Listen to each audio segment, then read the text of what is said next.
पिछले भाग में आपने सुना तारा रामू की बात थी जिसे बिल्कुल भी अच्छा नहीं लगा कि जिस तरह से रामू ने उससे बात की और फिर वह गुस्से में वैसे ही सो गई। अगले दिन उठकर जब वह मंदिर गई तो सारा काम खत्म करने के बाद एक पेड़ के नीचे जाकर बैठ गई। वहाँ पर बैठे बैठे उसने देखा कि एक औरत जिसके हाथ में उसका बच्चा था वह बहुत दुखी होकर भगवान से प्रार्थना कर रही थी। प्रार्थना करने के बाद वह औरत तारा के पास आकर बैठ गई। तारा ने उत्सुकता बख्श उससे पूछ लिया कि तुम्हारे बेटे को क्या हुआ है, और फिर उस औरत ने तारा से कहा कि उसके बेटे के ऊपर कोई बुरा साया है जिसकी वजह से उसका बेटा बीमार रहता है। तारा को उसकी बात सही नहीं लगी और उसने उसे समझाने की कोशिश भी की और उस औरत ने तारा की एक बात भी नहीं सुनी और वह इसी बात पर अड़ी रही कि उसकी लड़की के ऊपर कोई बुरा साया है। तारा गांव में कई लोगों को जड़ी बूटियां का इलाज करते हुए देखते थे क्योंकि वह खुद भी घास काटती थी, इसलिए उसे काफ़ी सारी जड़ी बूटियों की ज्ञान हो गया था और इसी के चलते उसने उस औरत से कह दिया कि वह कल फिर आए, शायद वह उसके बेटे को ठीक करने में कामयाब हो सके।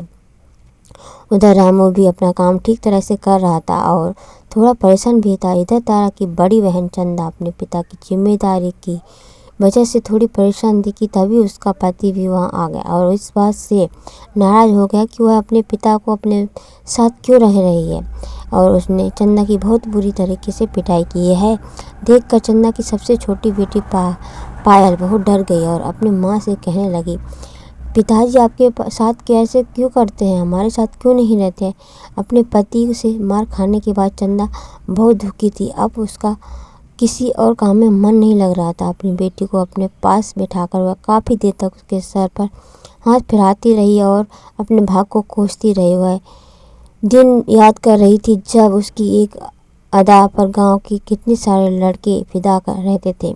उसकी कोई भी बात या उसकी कोई भी इच्छा को उसे पूरी कर देते थे और एक उसका पति है जिसे उसकी कोई भी बात अच्छी ही नहीं लगती। उसने हैरानी से शीशे में जाकर अपना चेहरा निहारा और यह जानने की कोशिश करने लगी कि आखिर पहले इस चेहरे में ऐसे क्या था जिसे देखकर सारे लड़के बेचैन हो जाते थे और अब ऐसा क्या नहीं है जो मेरा पति देखना नहीं चाहता। और फिर यही सब सोचते सोचते दोपहर हो चुकी थी। सूरज सर पर चढ़ चुका था। लू के थपेड़े चंदा के फटे हुए पर्दे से अंदर घुसने की कोशिश कर रहे थे और चंदा पसीने से तरबतर होने लगी।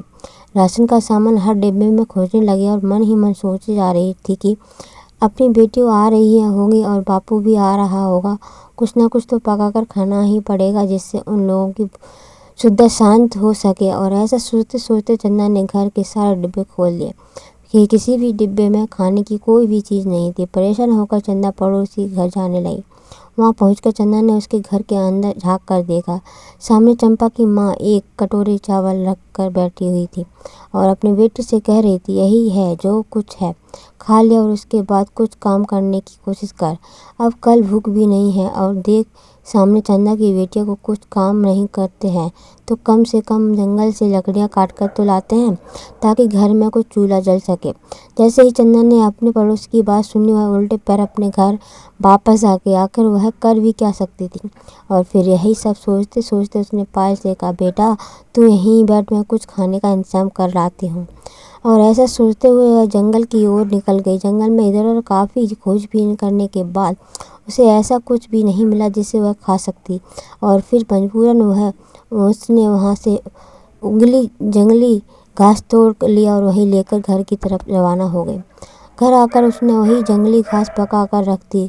थोड़ी देर में जुगनू भी घर आ चुका था। घर पहुंचकर उसने अपनी बेटी को हाल देखकर उससे पूछा कि क्या हुआ चंदा, तेरे शरीर पर यह घाव कैसे हैं। चंदा ने बहुत ही लापरवाही से अपने बाबू को जवाब दिया, यह वही घाव है बाबू जो कभी आप भी देते थे, बस फ़र्क इतना है पहले आप देते थे और अब मेरा पति देता है। पर आप फिक्र ना करें, आपने बचपन से ही हम लोगों की ऐसी ट्रेनिंग कर दी कि अब इन घावों का कोई असर नहीं पड़ता है। बचपन से ही आत्मा में बहुत बड़ा घाव है जो हो चुका है, जो हमेशा रिश्ता रहता है, आज तक भरा ही नहीं। अब यह ऊपर शरीर के घाव से क्या फ़र्क पड़ता है। और ऐसा कहते हुए वापस चंदा अपने काम में लग गई। जुगनू चंदा की कड़वी बातें सुनकर चुपचाप वहीं पड़े मटके से पानी निकालकर पीने लगा। भूख तो मिटा नहीं सकता, इसलिए सोचा कि पानी पीकर पेट भर लिया जाए। चंदा की हालत से तो बहुत अच्छी तरीके से वाकिफ था, अपने बेटे से भी क्या कहता। और फिर कुछ देर चुप रहने के बाद जुगनू ने चंदा से कहा, कई जगह घूम फिर कर आ गया, कोई काम तो समझ में नहीं आया। आगे की स्टोरी हम डालेंगे आगे के भागों में। तो thank you so much for watching and bye bye.